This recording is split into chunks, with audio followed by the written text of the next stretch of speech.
أعوذ بالله من الشيطان الرجيم. بسم الله الرحمن الرحيم. والذين يؤمنون بما أنزل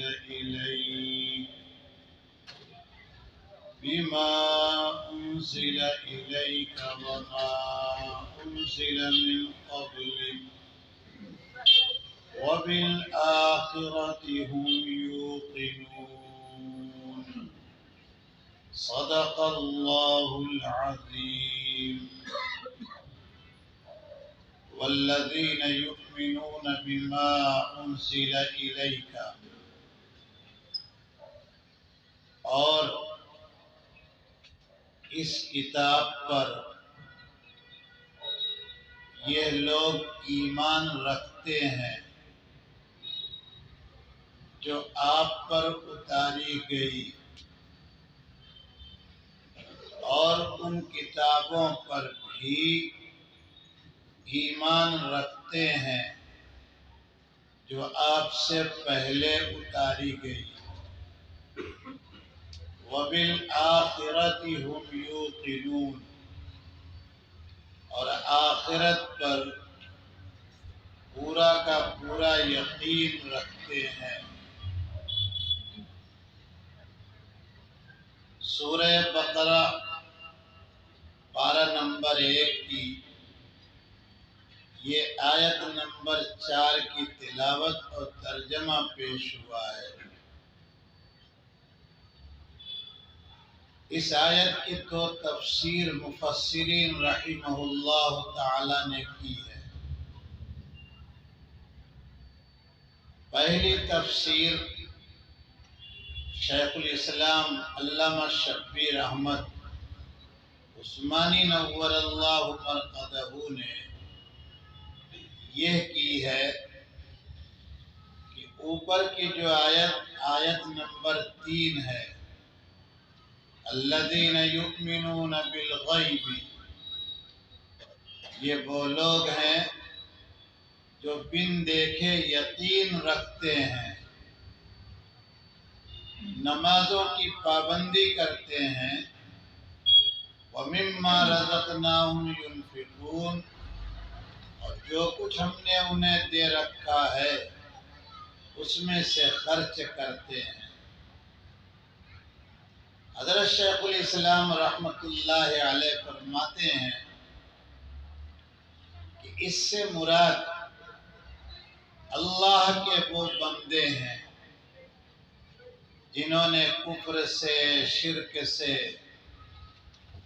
رسوم جاہلیہ سے توبہ کر کے اللہ تعالیٰ کی ذات و صفات میں توحید اختیار کی، وَيُقِيمُونَ الصَّلَاةَ وَمِمَّا رَزَقْنَاهُمْ يُنْفِقُونَ، بدنی اور مالی اعمال صالحہ اختیار کیا۔ وَالَّذِينَ يُؤْمِنُونَ بِمَا أُنزِلَ إِلَيْكَ وَمَا أُنزِلَ مِن قَبْلِكَ وَبِالْآخِرَةِ هُمْ يُوقِنُونَ، اس کی تفسیر فرماتے ہیں کہ یہاں وہ بندے مراد ہیں جن کا تعلق ایمان اور اسلام سے پہلے عیسائیت سے تھا، یہودیت سے تھا۔ انہوں نے سچے دل سے اللہ تعالیٰ کی ذات و صفات کو قبول کیا، اللہ تعالیٰ کے احکامات پر یقین کیا، اور جانی اور مالی اور بدنی ہر طرح کے اعمال صالحہ کو انجام دینے کی کوشش کرتے ہیں۔ دوسرے لفظوں میں آپ اس کو یوں کہہ سکتے ہیں، آیت نمبر 1 میں وہ صحابہ کرام کی ذات مراد ہے جن کا تعلق ایمان سے پہلے بت پرستی سے تھا، خاندانی رسم و رواج سے تھا۔ اور آیت نمبر 4 میں وہ صحابہ کرام مراد ہیں جن کا تعلق اہل کتاب سے تھا۔ دوسری ایک بات ذرا توجہ سے سمجھنے کی کوشش کیجئے گا، بما انزل الیک وما، دونوں جگہ ما ہے۔ ایک ما موصولہ یعنی مراد صرف القرآن، انزل علی محمد ابن عبداللہ صلی اللہ تعالی علیہ وسلم۔ وما، اس سے مراد وہ تمام آسمانی کتابیں اور صحیفے ہیں جو علی نزل موسیٰ و عیسیٰ علیہم السلام۔ تو اب ایمان والوں کی ذمہ داری کیا ہوگی وہ سمجھنے کی ضرورت ہے۔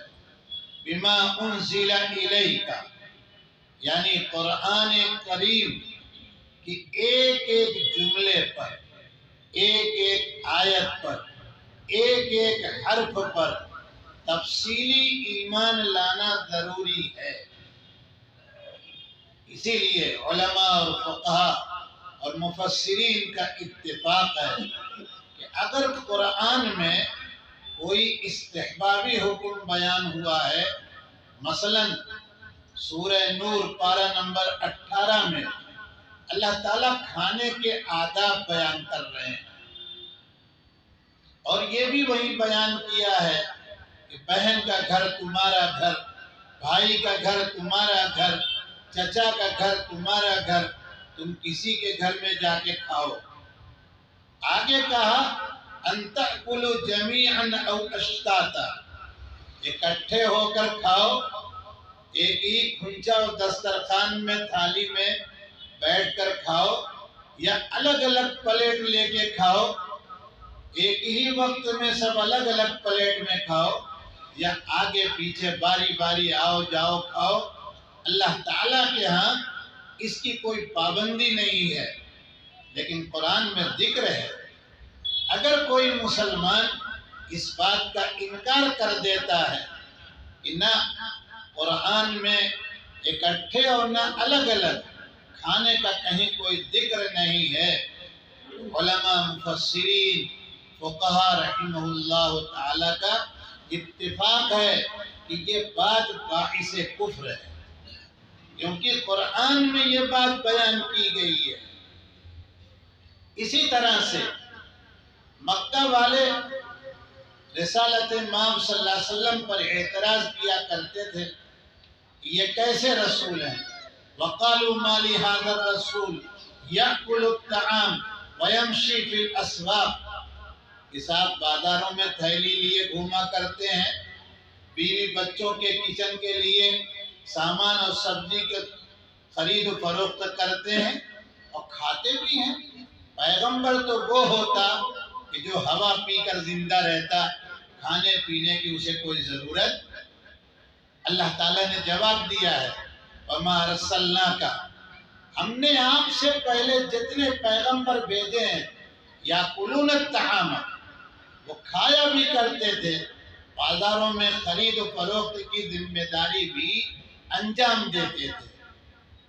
اب اگر ایک آدمی انکار کرے کہ قرآن میں کہیں مکہ والوں کی اس طرح نادیبہ حرکت کا ذکر نہیں ہے اور اللہ تعالیٰ نے جواب نہیں دیا ہے، یہ باعث کفر ہے۔ ما انزل الیک، قرآن کی ہر بات پر ایمان تفصیلی لانا ضروری ہے، تب جا کر ایمان ہوگا، ایمان کی حقیقت دل میں اتر جائے گی۔ اللہ تعالیٰ کا کلام ہے، ایک ایک حرف صحیح ہے، ایک نقطہ صحیح ہے، اس میں کسی نے بھی اپنی مرضی سے ایک نقطے کی کمی بیشی نہیں کی ہے۔ ہم پہلے بھی کہہ چکے، پچھلے ہفتے کے پہلے دن بھی، حتیٰ کہ اس میں کوئی حرف لکھا کیسے جائے گا، اس میں بھی نبی نے اپنی مرضی سے کوئی کام نہیں کیا، اور صحابہ کرام کی رائے اور مشورے کی بات تو دور کی ہے۔ آسمان سے یہ چیز نازل ہو رہی ہے، اے پیغمبر اس آیت کے ان حروف کو، اس آیت کو اس انداز سے آپ لکھوائیے۔ ما انزل الیک، ہر بات کی تفصیل ایمان کے لیے ضروری ہے کہ جتنی باتیں قرآن میں بیان ہوئی ہیں، چاہے وہ اللہ تعالیٰ کے آدیش ہوں، چاہے وہ اللہ تعالیٰ کی منہیات ہوں، جن باتوں سے اللہ نے منع کیا ہے، چاہے انبیاء اور دوسری قوموں کے قصے ہوں، اور چاہے مستحبات ہوں، مکروہات ہوں، وہ سارے مسائل پر اطمینان کے ساتھ، شرح صدر کے ساتھ یقین کر کے رہنا ہے۔ یہی ہے مسلمان۔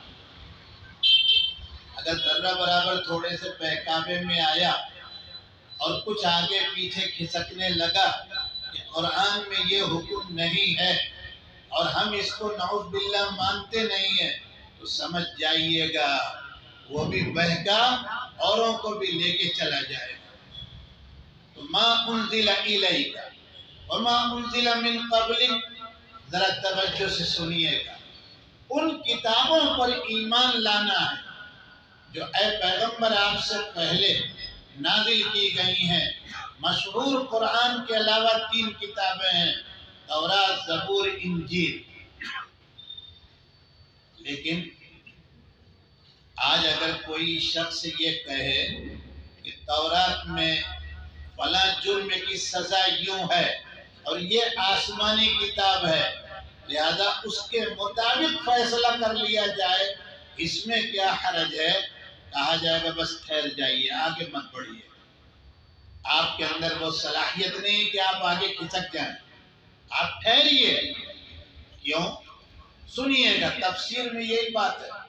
حدیث پاک سے تفسیر پھر ایسے موقع پر اللہ تعالیٰ اپنے بندوں سے کہلواتے ہیں۔ رسالت مآب صلی اللہ علیہ وسلم جہاں آج آرام کر رہے ہیں، یہی حجرہ ہے۔ سیدنا صدیق اکبر رضی اللہ تعالیٰ عنہ پہلے سے تشریف فرما ہے، سیدنا عثمان غنی بھی کسی ضرورت سے آئے ہیں، سیدنا علی بھی آ گئے ہیں، سیدنا عبد الرحمن ابن عوف ہیں، حضرت معاذ ابن جبل بھی آئے ہیں کسی ضرورت سے۔ اسی درمیان میں امیر المومنین سیدنا عمر ابن الخطاب رضی اللہ تعالیٰ عنہ تورات کے کچھ اجزاء، کچھ حصے کہیں سے مل گئے تو لے کے آئے ہیں، اور بہت خوش ہو کر کہ اوریجنل مل گیا ہے، یہ موسیٰ پر جو نازل ہوا وہی ہے یہ، اور امام الانبیاء کے سامنے تلاوت کروں گا تو دل و جان سے دعائیں ملیں گی کہ عمر تم نے یہ آسمانی کتاب کہاں سے نکال کے لائے اور پڑھ رہے ہو، خوش ہو رہا ہو۔ لائے بیٹھے، پڑھنا شروع کر دیا۔ رسالت مآب صلی اللہ علیہ وسلم کا چہرہ انور بدلنا شروع ہوا، ناراضگی کے آثار ظاہر ہوئے۔ صدیق اکبر رضی اللہ تعالیٰ عنہ نے اشارہ کیا، ٹھہر جا بھائی، کیا کر رہا ہے تو؟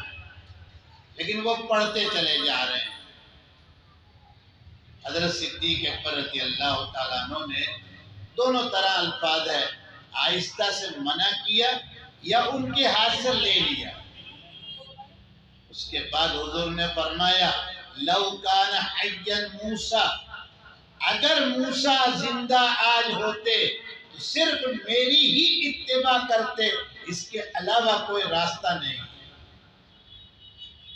اس لیے تورات اور انجیل، زبور آسمانی کتابیں ضرور ہیں، ہم اس پر ایمان لاتے ہیں، اجمالی ایمان، شارٹ کٹ ایمان کہ یہ آسمانی کتابیں ہیں، لیکن چونکہ 2 باتیں ان کے ساتھ جڑ چکی ہیں۔ ایک بات تو یہ اللہ تعالیٰ کی طرف سے اس کے منسوخ، یعنی اب اس پر عمل نہ ہونے کا حکم لگا ہے۔ دوسری بات یہ ہے کہ اس کے ٹھیکیدار جو لوگ ہیں، میں ذمہ دار نہیں کہتا، ٹھیکیدار کہتا ہوں، تو وہ اس بات کا خود اقرار کرتے ہیں کہ کہ ہماری کتابوں میں ہمارے بڑوں کی بہت سی باتیں جو آسمان سے نازل نہیں ہوئی تھی ملا دی گئی ہے۔ ظاہر سی بات ہے کہ جس کے جھوٹ پر آپ کو اطمینان ہو رہا ہے تو اس جھوٹی ہر بات پر عمل کرنے کے لیے ہم آپ کون ہوتے ہیں؟ ہمارا تو دائرہ اسلام سے خارج ہو جائے گا، ہم تو باہر نکل جائیں گے۔ اس لیے ما انزل الیک، حضرت صلی اللہ علیہ وسلم پر 23 سال میں قرآن کریم نازل ہوا، علماء کی زبان میں تدریجاً، آہستہ آہستہ، جیسی ضرورت ہوئی ہے اس کی ہر بات پر ایمان لانا اس وقت سارے انسانوں کی ذمہ داری ہے، مسلمانوں کی صرف نہیں۔ کوئی بڑا سے بڑا دھارمک آدمی ہو،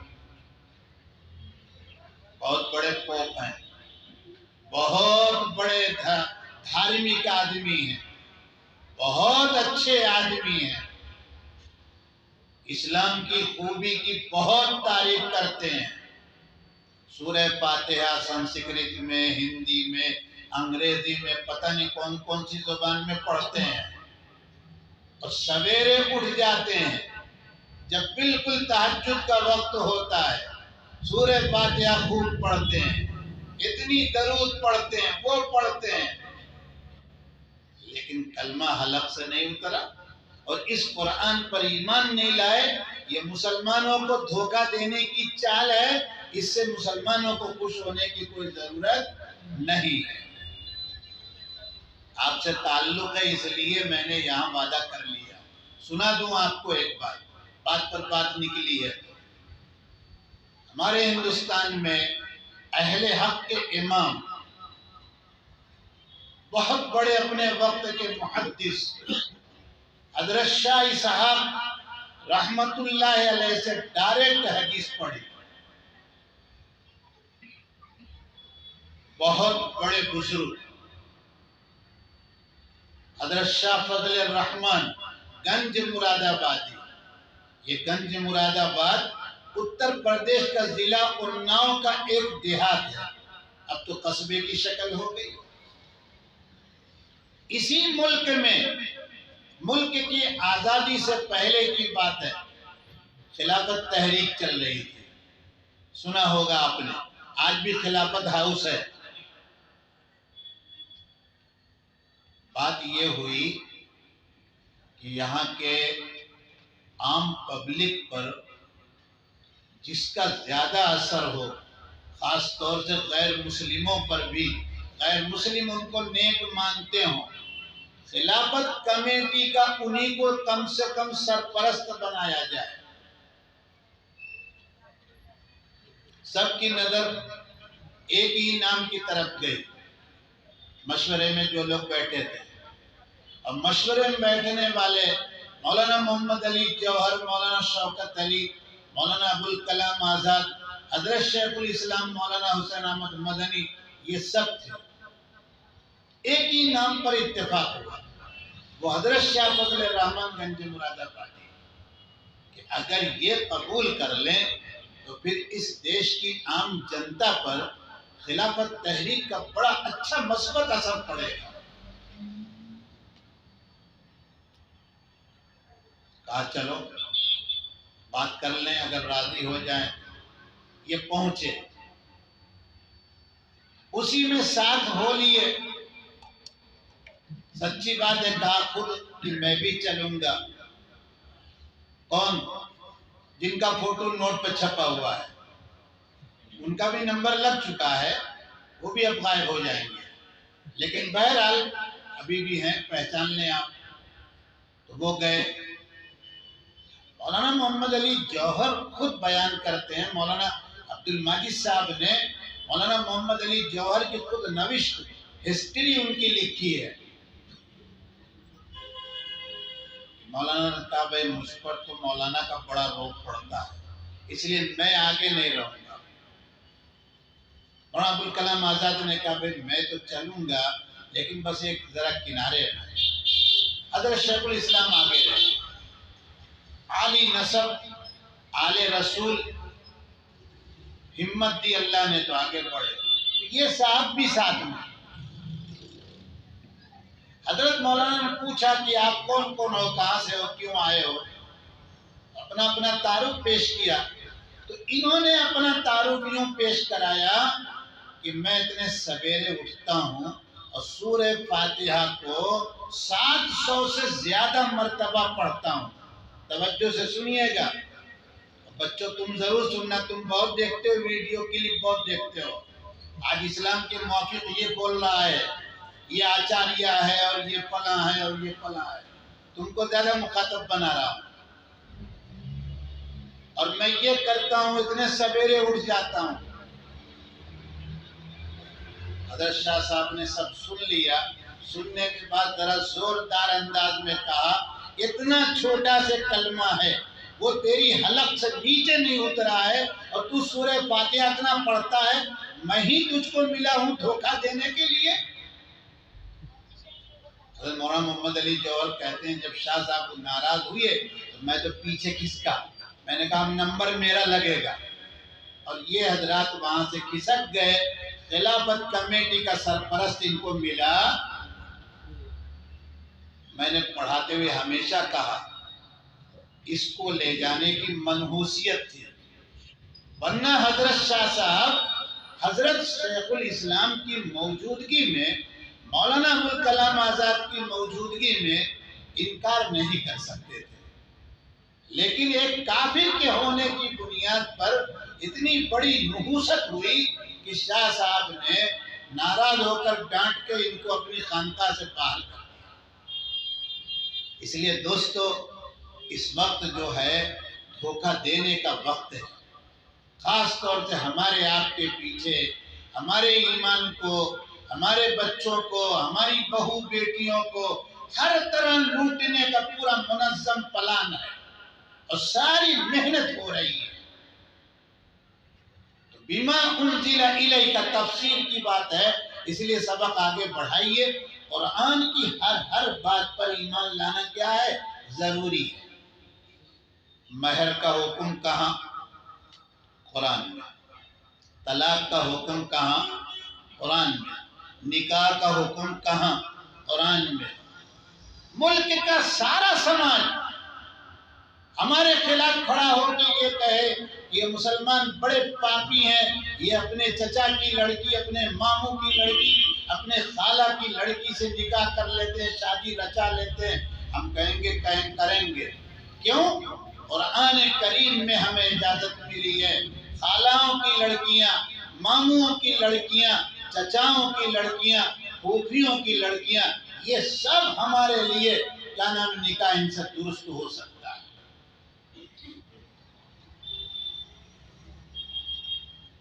اس لیے ہمیشہ اس بارے میں بہت چوکنا رہنے کی ضرورت ہے.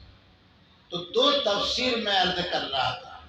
ایک تفسیر کا حاصل تو یہ ہے کہ آیت نمبر 3 سے مراد وہ صحابہ کرام ہیں جن کا تعلق ایمان سے پہلے کفر سے, شرک سے, اپنے قبائلی رسم و رواج سے تھا.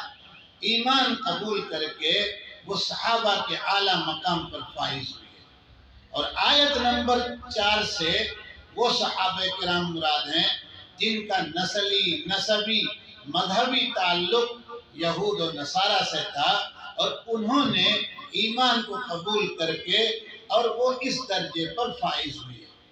اور دوسری تفسیر یہ ہوئی آیت نمبر 4 کی کہ قرآن کے تمام احکامات پر ہمیں عمل کرنا ہے, ایمان لانا ہے, یہ ضروری ہے.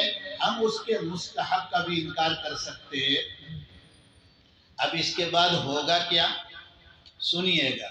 اولئک علی ھدی من ربہم, جب غیب پر ایمان لے آئیں گے. ہم اس دن بھی عرض کر چکے تھے, غیب یہ وہ چیزیں ہیں جن کو حواس یعنی ہاتھ سے, زبان سے, آنکھ سے, دل سے, دماغ سے ہم آپ سمجھ نہیں سکتے. روح کس کو کہتے ہیں بتائے گی آنکھ ہم کو. فرشتہ کس کو کہتے ہیں دماغ بتائے گا. جنت ہے کہاں ہماری عقل بتائے گی، دوزخ میں کیسی خطرناک سزائیں ہیں ہماری عقل ہم کو ڈرائے گی، اور اللہ کی ذات جو واجب الوجود ہے، حیٌ ہے، قیوم ہے، لا یموت ہے ولا ینام ہے ولا یؤخذ سنۃ ہے، اس ذات کو ہم کیسے سمجھیں گے؟ یہی ایک راستہ رہ گیا ہے۔ اللہ ہے، کیا دلیل ہے؟ دکھا دو، کا نہیں دکھاتے نہیں ہیں۔ اللہ ہے، دلیل یہ ہے کہ ہم بول بھی رہے ہیں، سانس بھی لے رہے ہیں، دیکھ بھی رہے ہیں، اور تو اور اگر اس درمیان میں کوئی چیز حلق سے اتارنی ہو تو وہی ذات ان کاموں کے ساتھ حلق سے وہ پانی کا قطرہ لقمہ بھی اتار دیتی ہے۔ اولئک علی ھدی من ربہم، تو یہ وہ لوگ ہیں جو اپنے رب سے ہدایت پائے ہوئے ہیں، ہدایت یافتہ ہیں۔ سورہ فاتحہ میں اس دن آپ نے دعا ایمان والوں کی زبان سے اللہ تعالیٰ نے کہلوائی، اہدنا الصراط المستقیم۔ ابھی نماز پڑھے تو پڑھتے ہیں ہم کو سیدھے راستے پر چلائیے گا۔ اور جب سورہ بقرہ شروع ہوئی تو اس میں یہ بات عرض کی گئی تھی کہ جو دعا کی گئی ہے سورہ فاتحہ میں، اللہ تعالیٰ نے پورا قرآن اسی دعا کا جواب دیا ہے کہ لے بندے، ہم نے تم کو پوری انسانیت کے لیے ہدایت نامہ دے دیا ہے، اپنا جیون بسر کر کے سنوار کے بنا کر آ جاؤ تو ہم ہمیشہ کے لیے تم کو ایسی من پسند زندگی دے دیں گے کہ تمہارے دماغ میں کبھی اس کا خیال اور تصور آنے والا نہیں۔ ما لا رأى عین، جنت کی نعمتیں ایسی ہیں کہ جن کو کبھی تمہاری آنکھوں نے نہیں دیکھا ہوگا۔ ولا اذن، اور جنت کی نعمتیں ایسی ہیں کہ جن کے بارے میں کسی کان نے کوئی بات سنی ہی نہیں۔ ولا قلب علی خطر، اور کسی دل پر خیال اور تصور نہیں ہوگا۔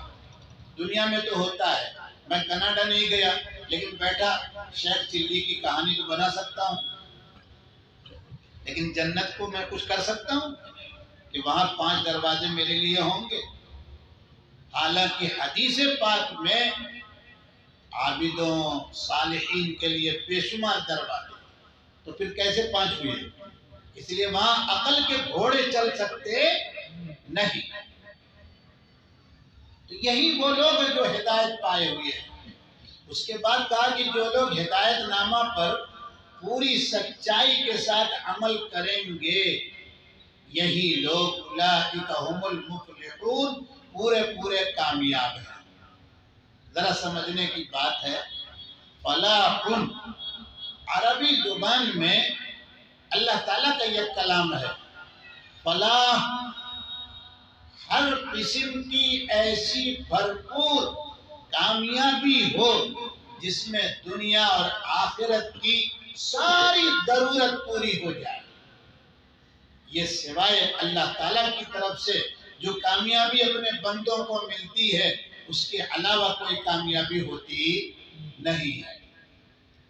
بہرحال یہاں تک اللہ تعالیٰ نے اپنے مخلص اور نیک بندوں کا ذکر فرمایا۔ کیوں قرآن آیا ہے؟ ساری انسانیت کے لیے ہدایت نامہ بن کر۔ تو انسانیت میں ایک جماعت اب الگ ہو جائے گی، اور بالکل VIP جماعت یہ ہے۔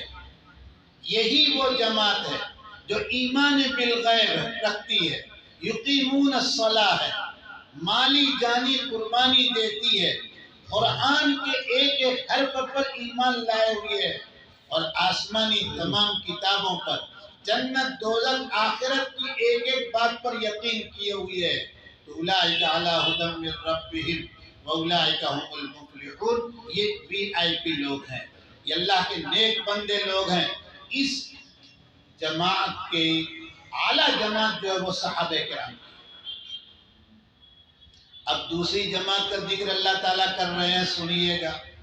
ان الذین کفروا سواء علیہم، بے شک جو لوگ کفر پر بضد ہیں،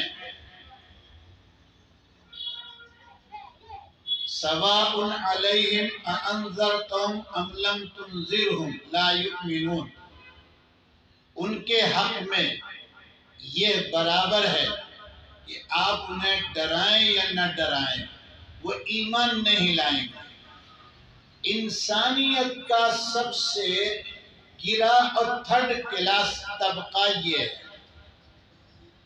اس طبقے کا کام کیا ہے؟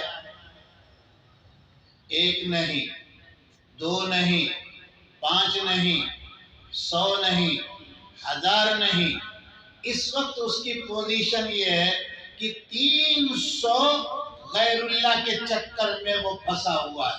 300 کروڑ، 300 نہیں بلکہ 300 کروڑ اللہ کے علاوہ بھگوان اور معبودوں کے چکر میں پھنسا ہوا ہے۔ پھر بھی اس میں 2 طبقہ ہوگا۔ ایک تو وہ گروہ ہے جس کے پاس ابھی صحیح طور پر اسلام کی حقانیت نہیں پہنچی، غلط فہمی ہے، دور ہے، وہاں تک صحیح دعوت گئی نہیں۔ جب جائے گی تو وہ شکریہ ادا کرے گا اور پھر سمجھنے کی، آپ کے پاس بیٹھنے کی اور دین اور اسلام کی حقانیت کو اپنے دل و دماغ میں اتارنے کی کوشش کر رہا ہے۔ اگر یہ طبقہ یہاں مراد ہو تو صحابہ کے ایمان لانے سے پہلے بھی تو یہی طبقہ تھا، وہ بھی کفر میں، شرک میں پڑے ہوئے تھے، یہودیت عیسائیت میں پڑے تھے۔ نہیں، یہ طبقہ مراد نہیں ہے۔ اس طبقے کو سمجھنا ہو تو پرانے ناموں میں ابو جہل کا نام ہے، ابو لہب کا نام ہے، عتبہ، عتیبہ، شیبہ، امیہ ابن خلف، اس طرح کے نالائق لوگ ہیں۔ کفروا، اس کا ترجمہ کیا ہے سیدنا عبداللہ ابن عباس رضی اللہ تعالیٰ عنہ نے، اثبتوا علی الکفر۔ یہ سارے کے سارے ایسے نکمے ہیں جو کفر پر ثابت ہیں، ضد کیے ہوئے ہیں، اڑیل بن کر بیٹھے ہیں کہ ہمیں اسلام کو قبول تو دور کی بات، اسلام کی کبھی کسی بات کی تعریف نہیں کرنی ہے، بلکہ اسلام کی باتوں کے خلاف رہنا ہے، مٹانا ہے، اس کے خلاف اپنی طاقت استعمال کرنی ہے۔ وہ طاقت حکومت کی ہو، پیسے کی ہو، افراد کی ہو، سب استعمال کرنا، سب اس میں آ جائیں گے۔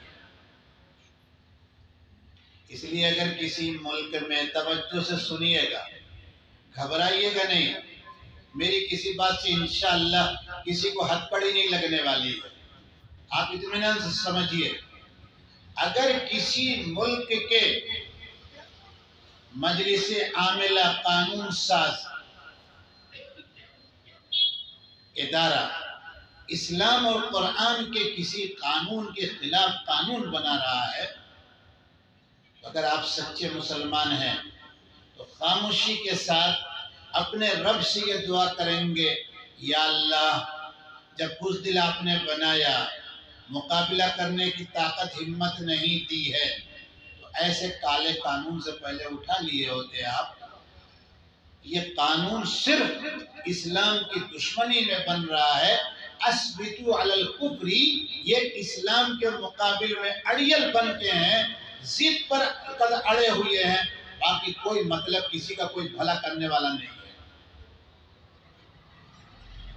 آپ دوسری کمیونٹی کی عورتوں کا بھلا کر لیں گے، اپنے گھر میں خود ہی کسی کو نہیں کھلا پا رہے ہیں آپ، تو دوسرے کے چکر میں آپ چلیں گے۔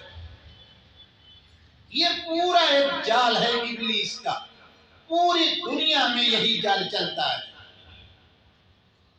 کتنے ملین روپیہ اسلام کے خلاف عیسائیت، یہودیت کو پھیلانے کے لیے یومیہ خرچ ہوتا ہے، 1-2 روپیہ نہیں۔ لیکن اِنَّا نَحْنُ نَزَّلْنَا الذِّكْرَ وَإِنَّا لَهُ لَحَافِظُونَ، اس ذات نے نازل کیا ہے، حفاظت وہی کر رہے ہیں، ہم جیسوں سے کچھ بن نہیں پا رہا ہے، پھر بھی ہمیشہ کے لیے محفوظ ہے۔ اور ظاہری سبب کیا بنتا ہے معلوم ہے؟ آپ اہمیت نہیں دیتے، میں بھی نہیں دیتا، لیکن بات سچی ہے۔ ہمارے ان مولوی برادری کے پاس 2-4 بچے چلے آتے ہیں، 2-4. ان 2-4 بچوں میں اللہ تعالیٰ کسی کو کھڑا کرتا ہے، تو ذرا ان کی مار بھی برداشت کر لے، ان کی ڈانٹ بھی برداشت کر لے، اور قرآن کو ایسا یاد کر لے کہ پوری دنیا اس کو گڑبڑ کرنا چاہے تو سینہ ٹھوک کے کھڑا ہو جا کہ نہ، غلط ہے یہ. ہر جگہ اسی طرح سے. افریقہ کا ایک بالکل جنگلی علاقہ جہاں آج بھی لائٹ کا کوئی نظم نہیں ہے. ابھی پچھلے 4 مہینے پہلے ایک جماعت جا کے واپس آئی اور وہاں کی خبر انہوں نے بتایا. جب ہم نے پوچھا تھا تو کہہ رہے تھے